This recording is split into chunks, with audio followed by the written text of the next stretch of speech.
I'm Bill Harper. Welcome to the Head Smack Podcast. You are listening to conversations with misfits, mavericks, and trailblazers. Hey, welcome to the Head Smack Podcast. My name is Paul Pavolny, and I'm excited to have another misfit with me. I have Bill Harper. Bill and his team spend their time helping SMBs level the playing field against their larger competitors by combining brand story, marketing strategy, and a suite of curated AI tools into a program they refer to as the Challenger Brand Domination Plan. That's it. That's it.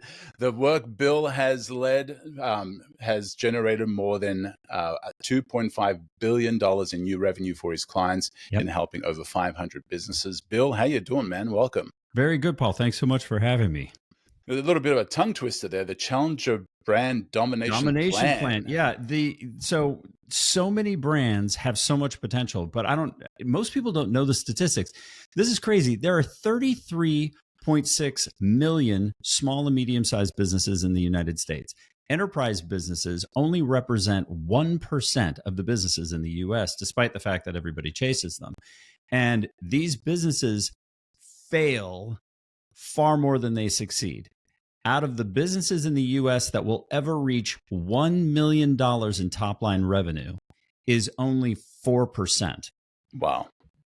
That's it.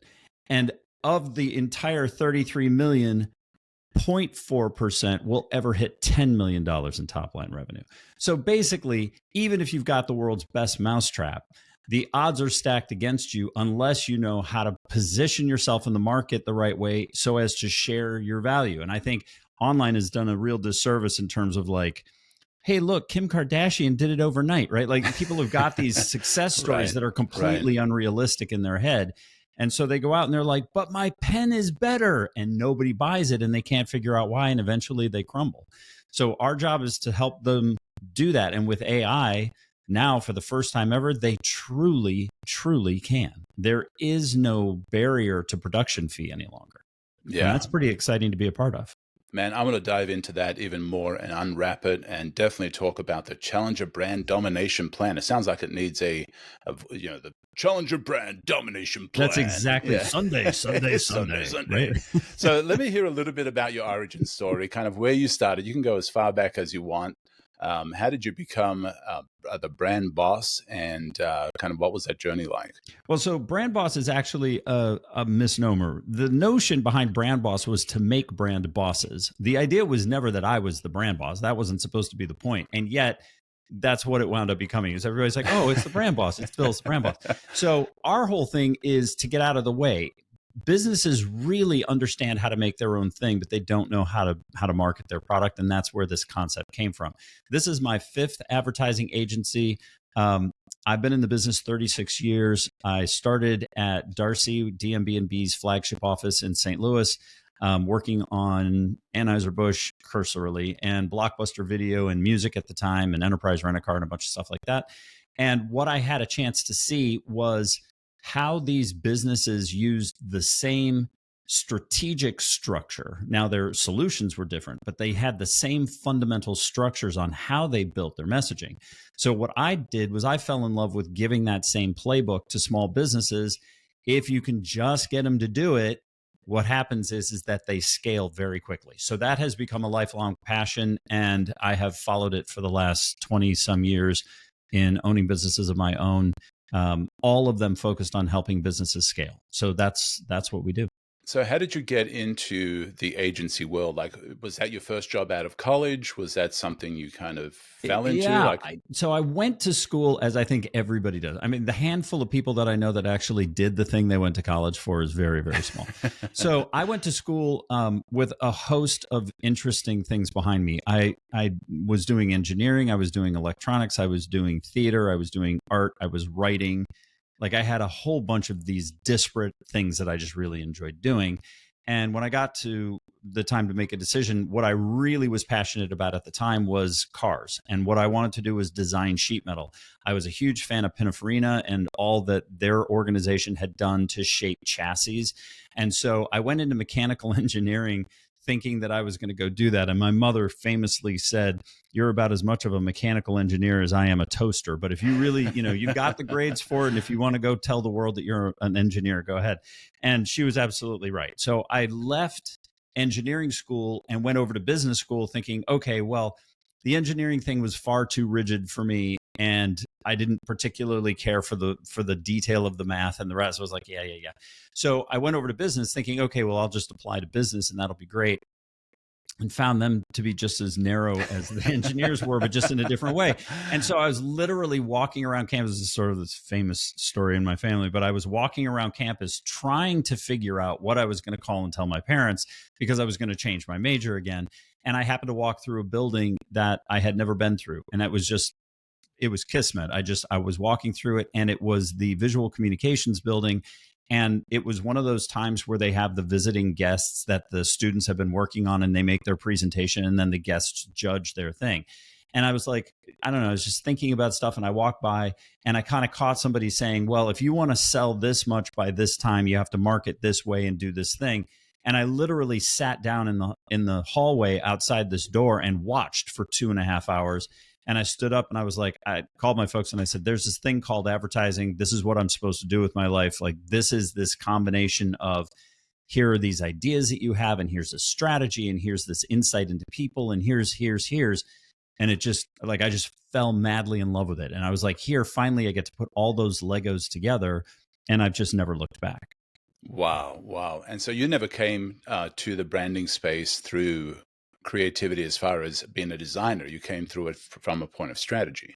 Which is only funny because I'm an art director by trade, but yes. And I married a strategist. So the funny thing about it is that, and I credit this a lot to the fact that I had a foot in the structure of engineering and business prior to doing this other thing, but I can speak both languages. And I have been told consistently throughout my career by the people who hired me, both as an employee and as an agency, you make sense. Like I get this. Like, most people that are standing in front of me that are trying to explain why we're doing this are talking about how cool blue is this season or something, and you're not doing that. You're tying it back to, people aren't paying attention because of this thing. You have to trigger this thing this way with them to get them to buy in, which will ultimately make sales easier.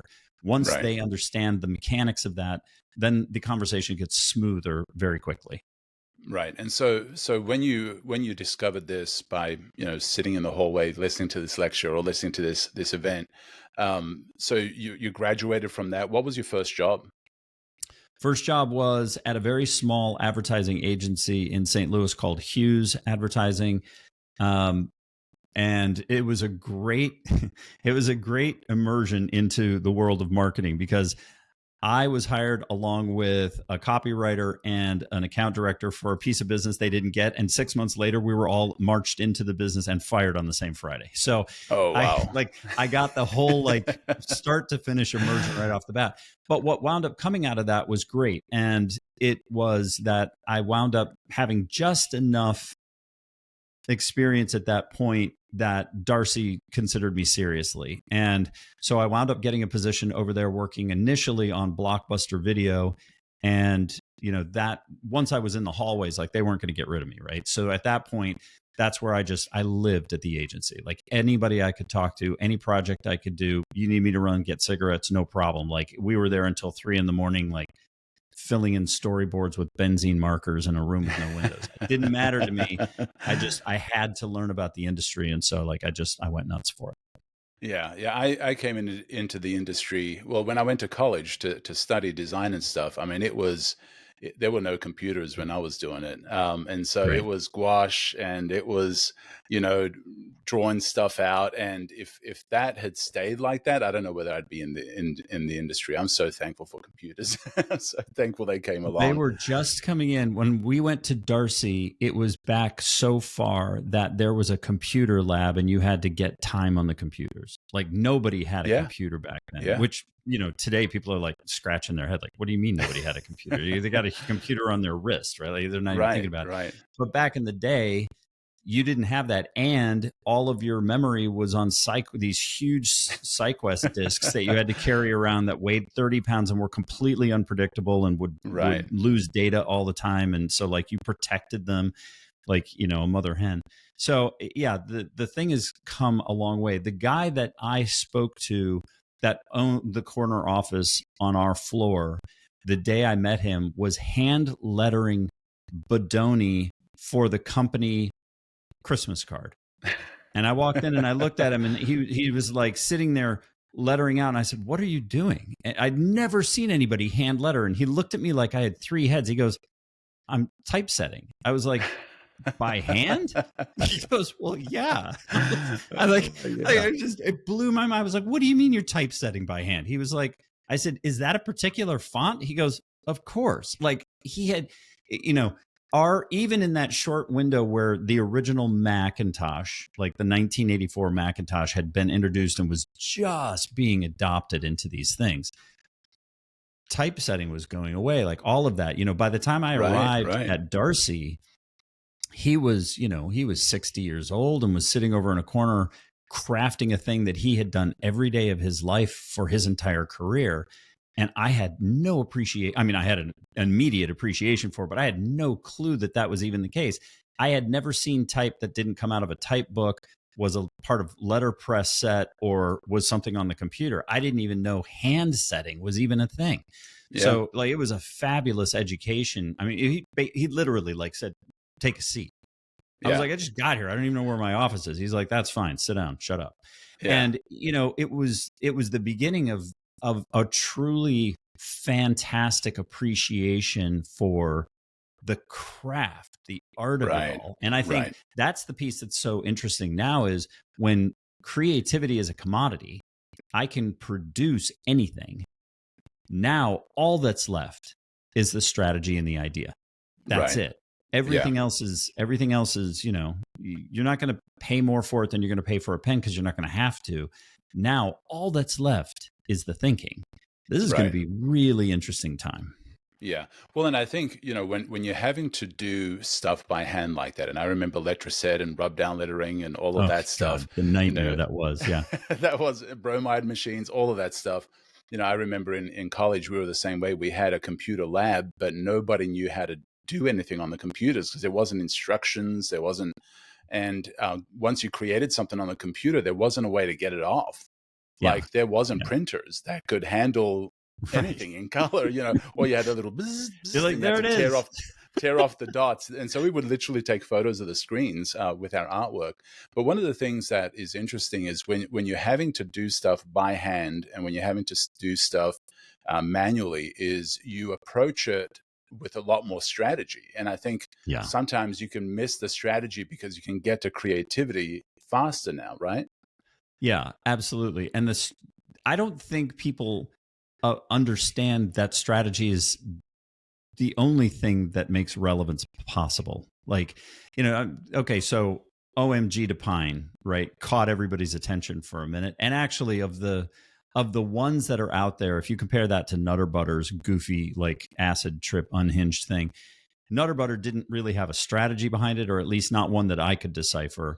Pine Sol actually does. Pine Sol's wacky, but it's unhinged with a purpose. Their whole thing is about, I cleaned so deep that it went past the surface cleaning. And I cleaned so deep, I don't have the fight with my neighbor anymore. Like, that's fun. That's playful. There's something rooting it. Now, the art direction, not quite sure where that's going just yet, but that's okay. Nonetheless, OMG to Pine is something that's working for them and is getting some ongoing attention, and I think is going to drive sales in a short period of time. Now, whether they'll be able to carry that as a theme, the way Coca-Cola has carried joy, or, Apple has carried the contribution of the individual, or Nike has carried personal athleticism, I don't think so, because there's not enough meat on the bone for it. But in terms of flash in the pan, Gen Z, Gen Alpha type marketing messaging, it's actually fairly strategic, and more so than I have seen by a lot of folks that have come out and just done their, quick hit, one hit wonder stuff. That one's actually got a half a leg. And I think that it could carry itself forward a little bit. So when it comes to the dominating. You have it on your T-shirt. Let's talk about how a brand could dominate when they're entering a market that is already flooded. Every brand can dominate the marketplace. Every single brand. Geico proved it. Geico has proven it. Liquid Death has proven it. Dollar Shave Club proved it. And here's the thing. The pain point that you focus on is the linchpin to the entire thing. I love Geico as a representative of this idea because it went in government employee insurance company. They were as niche as it gets. Mom and pop started business for a super niche, paid them, I forget what it was, top line, I don't know, 15 million or 20 million, I forget, whatever it was that they had achieved, was all the money in the world that family needed. The group that bought them in the 90s, the new CEO that took over and pivoted them away from government focus to compete with category heavyweights like State Farm, Allstate, Farmers, Progressive. These groups had significant traction ahead of Geico. Yeah. And we're all the same. Serious. You're in good hands with Allstate. Like, to the point of, And here comes Geico. And Geico is like, here's the deal. It's people. People hate insurance. People hate paying for insurance. People hate the entire insurance experience. Let's give them something to like. And that edutainment blend that they did, that fun, engaging thing that they decided to do, so disrupted the category that literally every single significant provider now follows them instead of them following. Dollar Shave Club did the same thing, just a little bit differently. They were like, okay, Schick and Gillette own the market, massive corporations, billions of dollars, but there's a group of people that's really pissed off about having to pay $20 for a razor. And they went to that group and were like, listen, you don't have to do that anymore. For $1 a month, I'm going to make sure that you've got something that cuts well, doesn't chip your face up like a disposable razor would, and it's going to work just fine. And for people like my dad, who was the kind of guy that drove across town to save 5 cents a gallon on gas, like those people came out of the woodwork in droves, millions of them, because finally somebody was speaking for them. They could rally behind it. Somebody was like, yeah, screw the big corporate guys. I want to be a part of that. Right up until they were bought by one of the big corporate guys. But nonetheless, to take on a market like that, it doesn't require a better product. Geico proved that. Many have proven this. It takes understanding your audience and being willing to say something different. And that's where most businesses struggle, because most businesses are run by finance or ops people. And finance and ops people believe in, I spend $1, I get a loaf of bread. This is safe. This is what people will understand. And they don't understand that they represent about 8% of the world's mindset. The rest of the world, the other 90+% of the universe, wants to laugh about something, wants to make it easy to remember, and wants to know that somebody's got their back because they don't feel like they have any power in the world. So that notion of most people leading lives of quiet desperation is like the key to it all. Once you understand that people don't feel like there's a representative for them, it suddenly changes your mindset from talking about how your pen is better to talking about solving a problem for them. And the minute you do that, there is literally no limit to what your business can do. I don't care if you're the local one-armed painter or you want to go against some of the biggest corporate giants in the world. If you adopt that structure, there is no limit to where you can go. There's no limit. Well, and I think anytime that I've talked to a brand person and a brand strategy person, it's inevitable that we bring up Liquid Death. Mm-hmm. Because I think they nailed it. I think they, and it's hard not to use puns with them, but they entered a saturated market, Mm-hmm. Yeah. and they dominated in that market. Not their water wasn't better. There was nothing super special about their water, but it was through creating a story around it, right? They are the least innovative company ever. They are. They put water in a can. Yeah. They have nothing innovative about their packaging structure. Cans have been around forever. Nothing special about their water. Flavored water exists. Regular water exists. Carbonated water exists. There is nothing about it except one thing. 50% of their leadership team came from one of the smartest advertising agencies on the planet. So their entire DNA from day one was, in order to get noticed, you must disrupt. And that's exactly what they did. And unlike most businesses who are terrified of anything that feels like it rocks the boat, these guys went in and rocked the boat from step one. So the whole notion was, if everybody else is pure, then we're going to focus on an unpure, not impure, you still got to drink it, but an unpure water brand. If everybody else is, Evian, Susie Chapstick, 5.0 cheerleader, middle daughter, child, loved by everybody thing, what's the older brother that stumbles in at 2:00 in the morning drunk on a Tuesday? What's that water brand? Yeah. And the minute that they did that, people were like, hell yeah. Like, thank you. It was so boring. It was so unbelievably boring. Thank you for giving us something to feel good about. And that $1.4 billion in valuation they hit the other day. It's insane. It's insane. So for a company, for a smaller brand or a brand that's kind of trying to break through, talk us through the steps to get to making those kind of decisions. What are some things that a business can consider and start working on to get to the point where they think that way, if they've never thought like that way before? Yeah. So the first thing is mindset.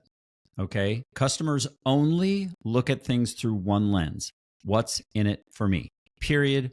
Full stop. So you sitting around talking about how you've got the world's best hinge in your glasses isn't ever going to work. They will never connect the dots to, because of that hinge, then it solves X problem. You have to be more explicit than that. And you have to be interesting. So much is so repetitious. So you got to have that. Okay, so now the question is, all right, Bill, willing to be interesting, willing to say something different.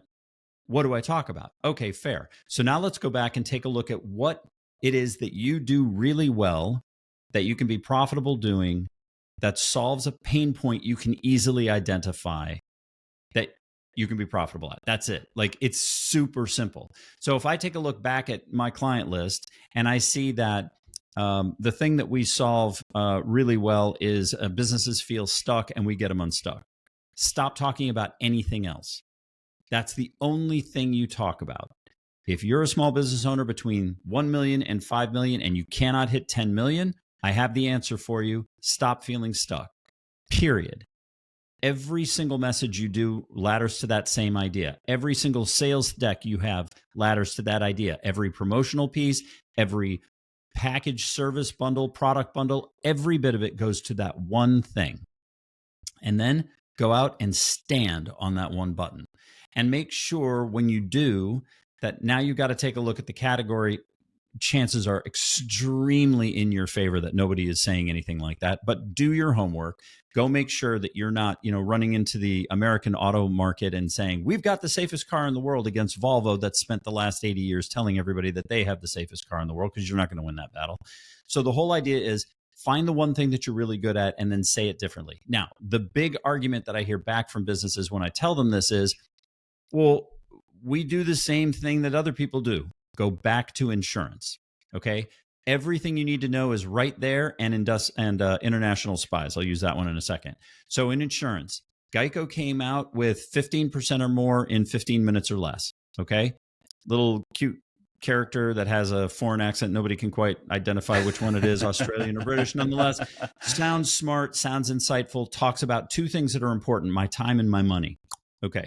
Now, Progressive comes out, and Progressive goes, shit, Geico already took time and money. What else can we do? Okay, how about this? How about everybody hates insurance? So what we're going to do is we're going to say, we are at your service. That's the whole point of the brand. The entire point of the brand is we only breathe. We only get up in the morning to serve you.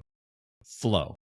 Flow is there to say, doesn't matter what you're talking about, what you're doing, we're here to serve you, even when it's ridiculous. Now, Allstate comes along and takes a look and is like, shit, Geico took time and money. Those guys have customer service. What are we going to do? Well, let's bring the idea of, how does life throw you curveballs? Nobody has done that yet. So let's own this idea of mayhem. We're going to talk about how when birds poop on your car, it ruins the paint job. And we're going to talk about, I'm a 15-year-old and I just found out that my best friend kissed my boyfriend, and now I'm compromised driver not paying any attention. I'm crashing into everything. They humanized that mayhem issue. And so each one of them, farmers did, we know a few things because we've seen a few things. Like they played off of experience in a fun way. Each one of them eked out one turf, one island of story, and they laddered every single thing they did to it. They all sell the exact same thing. Right. Same thing with Austin Powers, Ethan Hunt, James Bond, and Jason Bourne. They are all just international spies. But the story, the way they tell the story, what they stand for, the rest of it is why some people say, I'm not really a Mission Impossible person. I'm more like a James Bond guy. And the reason why is because of the way the stories are told, but they're the exact same product. Right. So businesses have to understand that their product is going to be commoditized, even if it's like, think how fast the AI groups became commoditized, right? It was like one person popped up and then it was like, tink, tink, tink, tink, tink. And the thing became leveled. You got to stand for something. The more you stand for not being about your product, the faster you're going to grow. So talk about man, that was so good. Talk about, we talked about liquid death, and, people say, I want to be the next liquid death, or I want that kind of a move. But liquid death really didn't solve a problem that people were begging to solve. It doesn't seem like they almost created a solution that people didn't know they needed. And I think other companies do that as well, right? Or am I reading it wrong? I don't know their history is that well. Well, the enemy for liquid death is boredom. The enemy for liquid death is boring, right? It's, I want to drink something cool. Water isn't cool. So the whole thing was that. Now, keep in mind that there's a whole corporate thing that makes people feel good about them behind the scenes, right? Liquid death actually exists. The reason that they chose the aluminum can is because they're against the plastic problem in the world, right? They know that there's an entire, flotilla of used plastic in the ocean the size of Texas, and they don't want to see that get any bigger. So their whole thing was, how can we fund the plastic problem? So they used water to be able to do it. But if they had gone out and said, we're against plastic, drink our aluminum can water, nobody would have bought it. So Their whole thing was like, look, what's the problem with drinking water? Why don't people drink more water? Well, when you go to a party and everybody else is drinking a beer, the last thing you want to do is drink water out of a plastic bottle because it's out of sync with what's happening around you. So they made it look cool enough to be a beer replacement. So their whole thing was about boredom or boring or not cool, or you could call it whatever set of words you want, but it's the same structure. I feel good about holding it in my hand, and that has led them to something. So the problem is not always, I can't get my TPS reports done, and in fact, it's never that. This is the other big thing that's really hard for people to understand. Their product is completely irrelevant.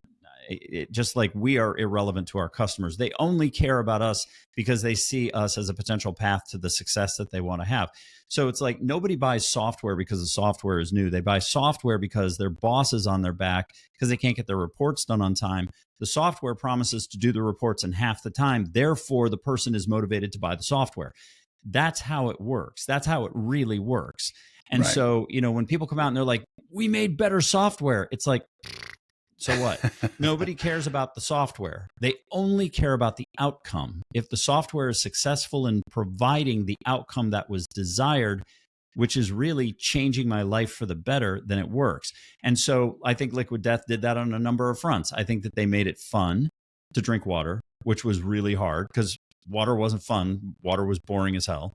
They made it something that could be done in social activities. So they solved that problem by making it cool to hold. So, I mean, they just kind of went down the checklist and were like, why don't people drink water? Well, they don't drink it for this and this and this and this. And they were like, okay, if we're cool like this, then we solve that problem and more people drink water because it's cool to drink. And I think that thing is where they really hung their hat strategically.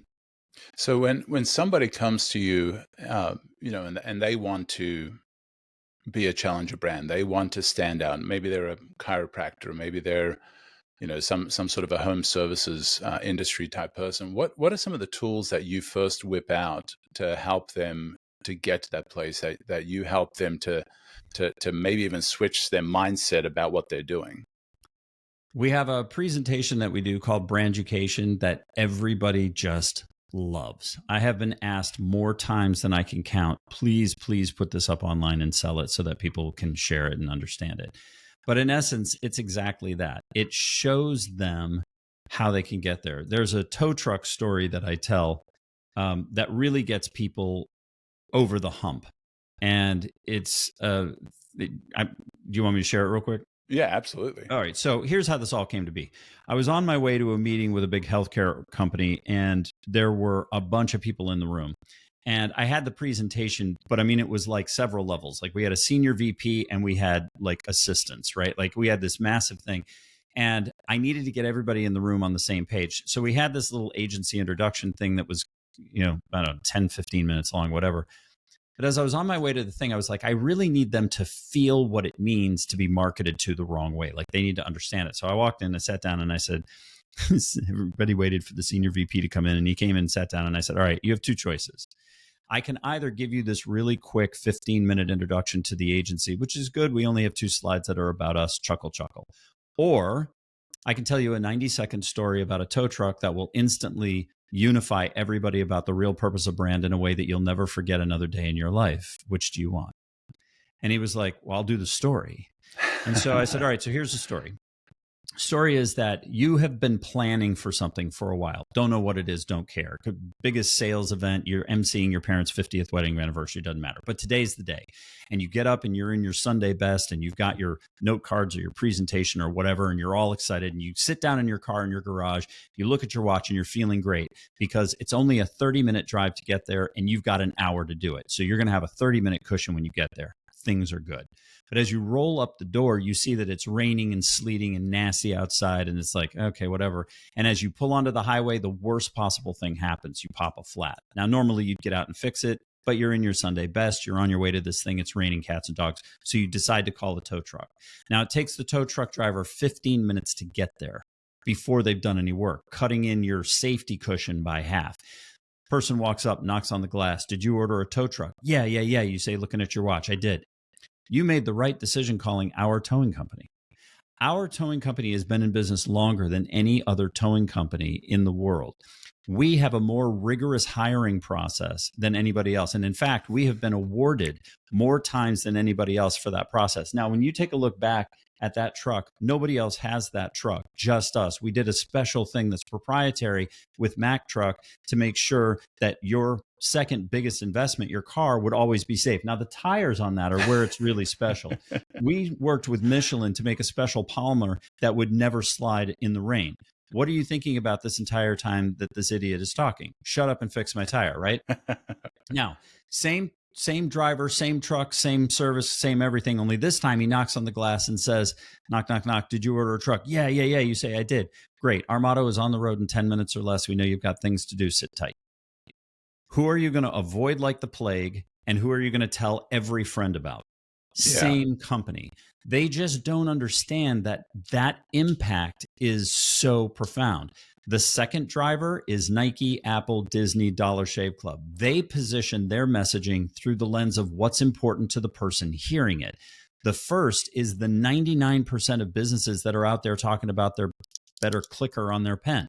Nobody cares, but They just don't believe it. They're inside their own sales swirl and echo chamber, and they're like, man, my glasses are so good, or this shirt is so awesome, or my pens are better than anybody else. And that's all that they want to talk about. So step one is seeing the problem for what it is, because when you jump to tactics before you address that, then it becomes all subjective. I don't know if I like that idea. It's not about what you like. It's about whether they will respond to it. That's what you're after. And for most business owners, that is radical shifting in thought. I thought it was about the better product. No, people buy shitty McDonald's hamburgers every day of the week. Five Guys should be trouncing them. Shake Shack should be trouncing them.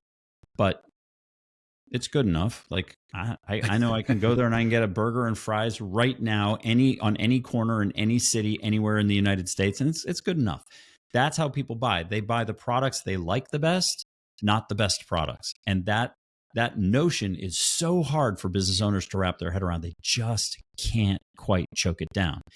even when they drive their BMWs and they wear their Ferragamo shoes and they're wearing a Rolex or an Amiga watch.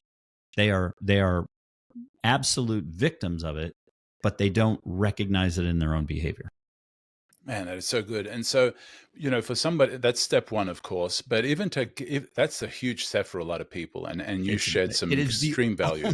It's the only step that matters too. That's the thing. Like the rest of the dominoes fall easy. Good luck getting domino 1 over. Right. And often when I've talked to clients as well, it's like finding that first domino. Like, what's the first domino that you need to knock down to make this all kind of fall into place? So because that is such a huge step, and it's the first step, and it's the biggest step, and it's the one that you have to spend the most time wrestling with, and not move on from that into colors and logos and websites and any of that stuff. So let's talk about that tool set even more. That's a big tool. What are some things that you use when you come to that point that you've got to wrestle? Because that's a hard thing to wrestle with, because we want to talk about, hey, you like this new feature on this new pen, you like the pen has 4 colors on it, right, and colors, all of that. Right. They want to talk about that. They're wired to talk about that because they're so proud of that. They're so excited about that. How do you chip away at that? I must draw this 30 times a day. I should just make it a permanent one. Okay, so here's how it works. This is the easiest tool that I can give you on this. Okay, this is how the world works. Up at the top, you have your one big idea. Volvo is safe. How are we safe? We are safe in 3 ways. We know more about crash test dummies. We know more about crumple zones, and we invented the 3-point harness, whatever. Okay? That is your entire sales argument right here. This is what we do. Here's why we do it. And here are the ways that we make it real. Period. Full stop. That is your entire elevator pitch. All the stuff you want to talk about, our history, the jobs we do, our flexibility, our great training, all that stuff comes later. That's all step 2. Step 1 is I saw them across the crowded room. My heart went pitter-pat. Why? That's it. That emotional thing is so critical because people buy emotionally and justify logically. I see the Harley. I want the Harley. I tell myself a story about how my weekends would be so much better if I had the Harley. And that emotional conduit is what makes me buy. It isn't because the pistons are bigger or it has 4 more horsepower than a Honda or whatever. Like, that's not what does it. So the whole thing is to get them to see through hook or crook. One of my favorite ways to do it is to say, please give me your elevator pitch. And then I stop them somewhere around 2 minutes. Your elevator pitch is 20 seconds or less. It answers 3 questions. What are you? Why do you exist? Ergo, what problem do you solve? And how are you unique? Full stop. That's it. We've all been to cocktail parties, networking events where you make the mistake of asking that one prolific person, what do you do? And then 15 minutes later, they're just tying up their life story and this like thing that you don't care about. And you can't wait to get away from them. The whole point of an elevator pitch is to say, we are this, that does this, and this is how we're unique. They then get the opportunity to do what they really want to do, which is ask questions about their scenario. What people don't get about the elevator pitch is you don't start selling until they start talking. So shut up. That's the point. Get out of your own way. So they need to know just enough information to begin to pull at the pieces and say, hey, this is what's actually interesting to me, or that thing is interesting to me. Until you're there, you're just talking. You're not selling. Yeah. And so with, you mentioned about being unique, and definitely, some of the brands that we've talked about are unique. Are there tools that you use or systems or processes that helps people find that uniqueness, that helps them get to that point where they've found that secret sauce? Well, first thing that they have to understand, after all the other first things that I gave them, but at this level, the first thing that they have to understand fundamentally is that there is no right answer. Geico was not right in choosing 15% or more for 15 minutes or in 15 minutes or less. They simply decided that that was the thing that they wanted to be known for. And this is where I think all the ROAS and A/B testing stuff is like confuse the hell out of people. A/B testing is not a substitute for intended strategy, right? If you want to get somewhere, Eddie Murphy did not go around asking people if it was okay that he become the funniest man alive. He just went, fuck it, I'm doing it. Like that was his whole thing was that's my destination. That's what I want to be known for. That's where I'm going to go. He then A/B tested the jokes he told. Yeah. Was this the best delivery? Did I get a better laugh here? That's where he used it. So when I take a look at a small group, like let's say a painter, right? And I sit down and I say, okay, let's take a look at the most obvious things that are pain points in your industry. People going over budget, people not showing up on time, people making a mess. Like get fundamentally granular about the things that are there. Now, which one of them don't you do already naturally? Well, God, I hate being late. Full stop. Great. You hate being late, then your guarantee is if we're late, you don't pay a dime. We will always be there when we say we will, or you don't pay for the day, period. Now, that for them is incredibly hard to wrap their head around. They're like, it can't be that easy. And it's like, it's not that easy. It's just now you have to fulfill on that promise, which is where it's going to get super difficult. Right. Your team has to be there. There can't be any, we're just going to be 5 minutes. It can't be like that. Your team has to be geared to say, we told the client 8 a.m. That means you're there at 7:45, sipping coffee in the van until the hour happens. So that if there's an accident, if there's a train wreck, if there's a whatever, it doesn't matter. You got there, you are there on time, or they don't pay. So, it's identifying a thing that you already believe in, that you can be profitable doing, that you feel confident that you can deliver consistently. Then we lean on it. And there's so much opportunity in the world that nobody has to worry about, well, what if? Like when you're talking about regional businesses or local businesses in particular, it doesn't matter. There's so many people that you don't have to worry about it. Somebody called me the other day. They were like, oh my God, you have 165,000 followers on TikTok. And I go, it's not even a rounding error. There's 380 million people in the United States alone. I'm talking to a global audience of 8 billion. I don't even matter. Nobody sees me, so it's just, you have to have perspective and you have to have an understanding of that. And then you have to figure out, like, I am okay supporting this one idea because I really believe in it. And then you put your shoulder behind it. That is so good. And so, one of the things that, and I first got introduced to you through TikTok, and I love your content on there. And oh, thanks. That's why I reached out to you. One of the things that I think you talked about recently is about positioning, or kind of what I call a brandscape. I think you had a different name for it, where you kind of find a way to differentiate yourself through the axes. Do you want to talk about that for a moment? Yeah. So first off, every generation insists on renaming everything. I saw somebody today that said that the marketing funnel was dead, that instead it's all about gravity. And I just laughed out loud. I was like, you idiot. You've just made it harder on yourself to sell, because now you have to unsell the funnel to sell this new notion that's exactly like the funnel, just with a new name. But nonetheless, they don't know that yet because they're still young. So positioning in this respect is all about finding, and if you like this, it's a horrible book, but if you like this Blue Water book or Blue Ocean or whatever in the hell it was called, the whole notion is that the world exists in a couple of axes. So it's like, I don't know, are they fun and playful, or are they serious, and are they about price, or are they about service? I don't know, something like that. So you've got this axis of whatever two contrasting scales that you want, and then you take your competitive set and you map them. Okay, so when I think about my competitor that's this, are they about cost? Are they about time? Are they about whatever? Like, what quadrant do they sit in?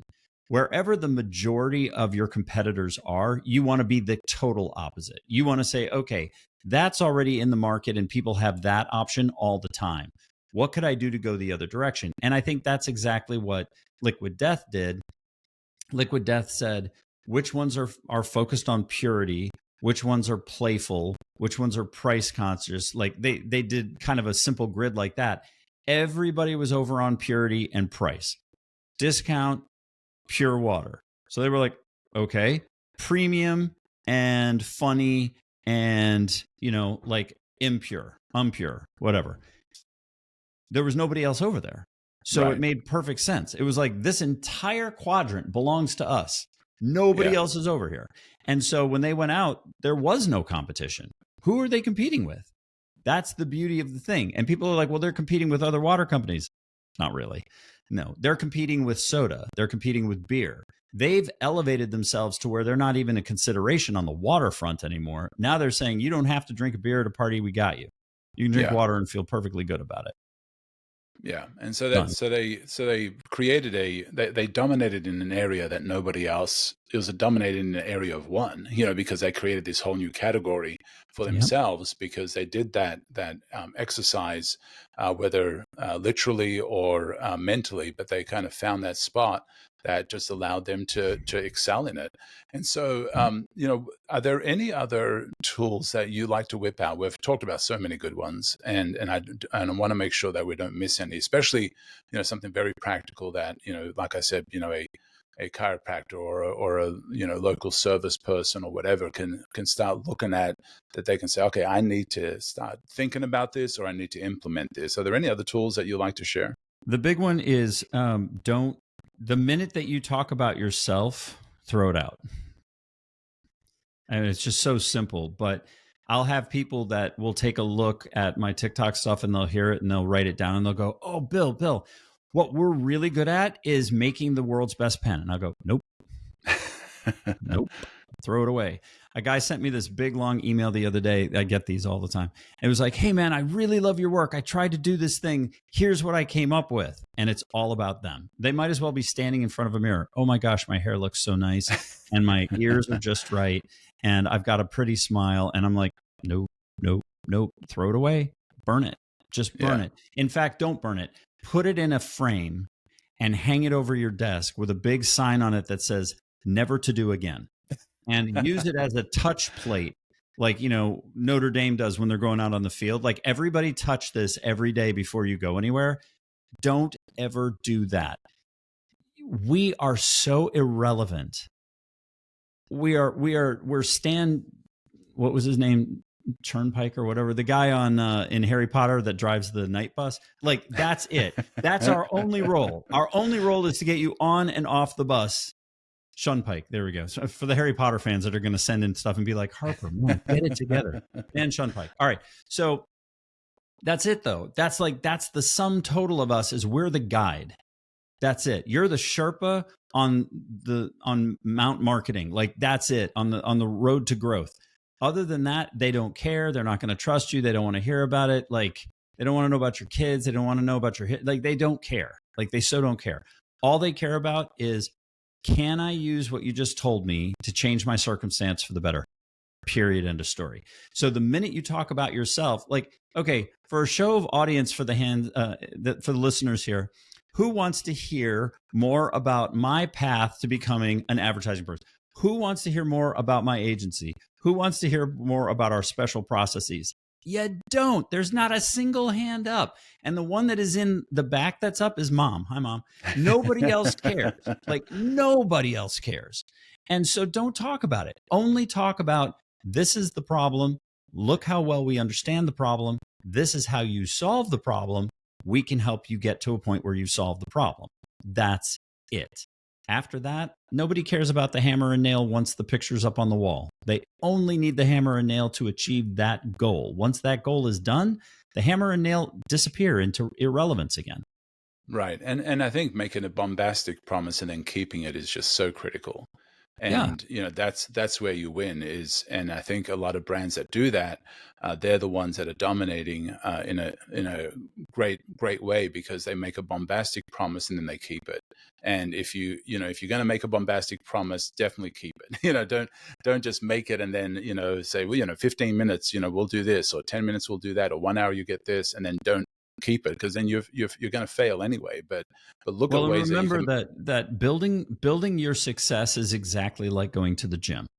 There is no shortcut. I don't know, like, you're talking about a group of people that everybody knows because they're so rare, right? These people that had these overnight successes, they are so rare that we know them all because they just happen to hit with the exact right message at the exact right moment, with the exact right offering, with the exact right thing.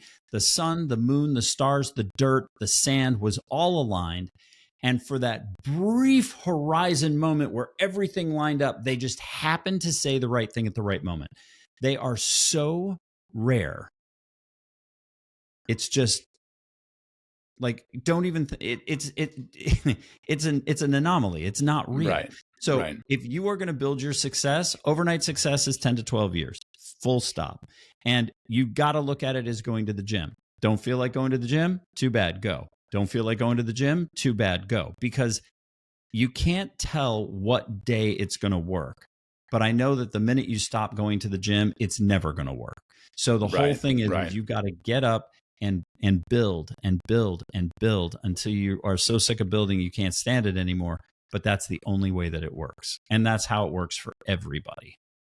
Well, and one of the things that has really changed the industry, and you talk about this as well, is AI. And so as an agency, what was your first reaction to AI? Because I talked to one agency person at one point, and they were asked by a potential client, so how do you guys use AI? And they were like, we don't use AI. And when he told me that, I was like, whoa, that was the wrong answer, and so what was your first reaction to AI, and the and how do you adoption feel was about it now? big. Yeah, okay, so when AI first came out, remember it wasn't art first. The first thing that came out was GPT, and what everybody was doing was they were hitting a button to make copy. And Right. my reaction to that was, do it faster. My entire thing was, I want every one of my clients' competitors to do that every day, because it's going to lead you to a common denominator, because that's how large language models work. It wants the common denominator. It says, this is what worked best for everybody, so everybody do this, which absolutely guarantees that you will be seen as a commodity. So in my opinion, I was like, go. Adopt it, do dumb shit. Me personally, I'm going to wrap my clients up in bubble wrap, but for the rest of you idiots, go right ahead. Now, what happened after that was really interesting because of how fast it happened. Right. All of a sudden, image manipulation happened. Started off with Photoshop and the generative fill, then all of a sudden Discord, then all of a sudden Midjourney, then, right? And it was tip, tip, tip. And as those dominoes tipped, you might remember that initially, the first concern for everybody was copyright infringement. And so the big agencies, the BBDOs and the DDB Needhams, and I don't know that it was either of those, but so, don't hold me legally. But one of the big groups I remember was famous, and it was one of the Ds, came out and was like, here's a letter to our entire staff. You may not use artificially created imagery in anything until we sort this out, because we have no idea what the liability is. Once that problem was solved, then it became a way to express an idea faster. That was what happened the next 2 weeks was, oh my gosh, I have this idea for a client where people are floating in the clouds and there's Snickers bars falling around them and Game Boy joysticks and whatever. And I need a way to show that to the client. Hey, can you give me a person floating in a cloud where, beer and joysticks and TV remotes are floating around him? And AI was like, yeah, sure. How about this? And it was like, oh, okay. So that happened. And then it became what it is now, right? VO came out, Midjourney stepped up, Sora stepped up, and all of a sudden video creation, true production happened. Now, you still don't have high res. You still can't make anything into a billboard out of it. You can't make anything into certain types of print executions or whatever. There's just not enough resolution there yet. But it's coming, and it'll be here in 6 months, right? So now all of a sudden, you're a fool not to use it, because it has turned creativity, production of creativity, into a commodity. I no longer am bound by any production budget so long as I know how to use the tool. Right. So once that happened, now it pivoted 180 degrees. Now agencies were stupid not for using it. Now on the copy front, I still really worry about it. A lot of people are using it to think for themselves, and that's dumb. And it will never build you a proper strategy. It will never have an insightful moment. It will never see opportunity between the cracks of what everybody else is doing. AI is not built that way fundamentally. It is built to look for commonality, not individual concept. Like, it's not looking for different that way. Right. So when you ask it to do that, it fumbles the ball a lot. But I think in terms of a creative tool, helping to make a script punchier, helping to fill a blank page with something that you can hate so that you can start the process faster, iterating on something you've already created that is strategically sound so that you have other options you might not have considered statistically. All of those kinds of things. And the graphic side of it. I mean, did you see the IKEA commercial that came out the other day with the box that explodes into a bedroom? So No, I it's an haven't seen empty it. room with an IKEA box in the center. The box jumps up and down once or twice and pops open, and an entire bedroom suite pops out of it, including at the very end the blanket comforter that lands on the perfect bed. And the room is completely perfect. Now, what was really surprising about that was, and this is what I love about the movement, people are getting so excited about what they can do that they're sharing the prompts behind it, which is highly accelerating the education curve. That Yeah. wasn't so much the case in the beginning. People were really hiding all of that because they were like, well, I don't want other people to be able to do it. But now it's gone the other way. So this guy gave literally a timestamp by timestamp breakdown of how they made this thing happen. And people immediately began iterating on it. Well, what if it was a rock concert in a box? What if it was a business success in a box? What if it was a party in a box? What if it? So they were all iterating on the prompt, and it became a meme of sorts in its own way, because all of a sudden everybody was like, hey, cool, check this out. Da da da da da, boom. And people were like, oh, wow, that's really fun. Oh, that's really playful. And so that started being like a thing. So AI is radically changing this. But what it's done, as I was saying in the very beginning, is it's put all the emphasis now on what is your strategy and what are you trying to say and who are you saying it to? Because now you're no longer constrained by the production costs that the big guys had the advantage. Where they're going to have the advantage now is deeper pockets for wider media. But everything else has been leveled. Yeah. Well, and I think, while AI, and I use it daily and I love it for what it does well, somebody once said that it gives you the best average answers. It's not going to give you anything like super, it's not going to suggest to you that you do a liquid death. Like, it's going to give you average answers.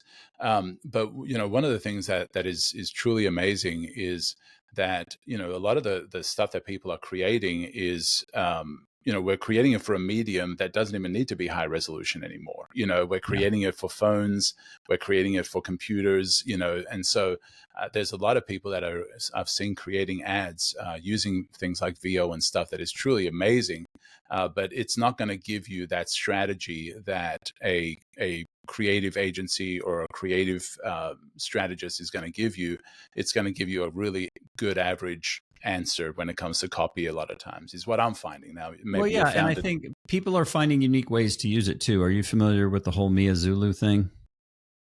Yes, a little bit. Yeah. Yeah. So Mia Zulu is one of the first, not the first, but she's one of the first all AI influencers. She doesn't exist. So she's the one that was at the British Open or something like that? At Wimbledon or whatever, right? So she supposedly was seated there with 3 kneecaps, by the way, but who's counting? And which is part of the charming bit right now about this whole thing. But I think people are going to find new ways to create influence. People are going to find new ways of communicating. People are going to find a lot of things that are going to be very different. And when the voice comes into this is the piece I don't think people are really thinking about yet. Custom GPT as an answer set. We've been building a brand boss GPT because for small businesses, students, people that want to try to understand that want access but can't access it, for X dollars a month, to be able to talk to the team at Brand Boss and be able to say, hey, I really need an elevator pitch, or I really need to be able to think about a strategy this way, or how would you position this, that, or the other? You can be putting those things into place and rolling them out as tools. So, there's so many different ways that people are going to be using this. And when voice gets into this, it's going to be nuts, because when voice gets into it, you're not going to look at a screen anymore unless you just want to. I don't know if you've played at all with the AI, basically Siri. I don't even know what to call her. I call her G. But the AI engagement tool now that's vocal it embarrassed Amazon. Like Alexa is a joke. Alexa is like a 2-year-old that can barely tie their shoelaces.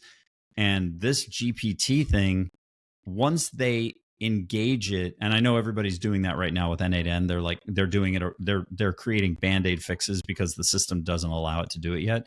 The minute that thing can do agentic work, and then the next step will be small robots that do physical labor that are attached to the agentic. Everything changes. Literally every single thing changes. You won't have to go anywhere. You won't have to do anything the same way. It'll be so automated, and it's going to be like, I just want to have popcorn and a safe seat because it's going to be really nuts. And I don't think people really get that yet. Like, I think they're just starting to cotton on to what kind of a change this is. Yeah. This is going to be massive. Yeah. Massive. Nothing we know 10 years from now will be the same. Right. Nothing. And I like to tell people that I'm both thrilled and terrified at the same time, because it's now it's like we're playing with a lion cub, and we know that this lion's going to grow and it could devour us, but right now we're having fun. We're having fun playing with the lion cub. Cute. Yeah, it's cute. It rolls over, right? And then it's going to be hungry, right? Right. But going back to what your T-shirt says and what we started off talking about, I think for small business owners that might be listening to this, they're excited about AI and what it can do, and it can do stuff for them. But just keep in mind, it's going to give you the best of average. If you want to dominate, if you want to differentiate, you're still going to have to go deep in strategy. And I think for a lot of what you shared today is that stuff that they need to go deep into. And so if somebody wants to get a hold of you, if somebody's like, man, I need to work with Bill, I need to, get myself to a place where I can I'm the challenger brand, I want to dominate. What's the best way to get a hold of you? Well, there's a ton of free work that's available on TikTok and Instagram at Brand Boss HQ. Right. If you want to take a look at our online education course, or if you want to work with us directly as an agency, then you can go to brandbosshq.com.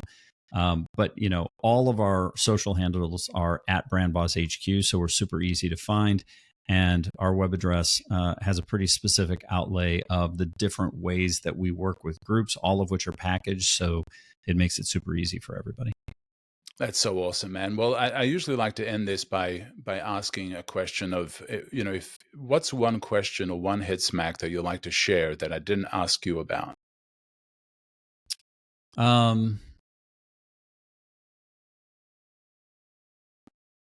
Let's see.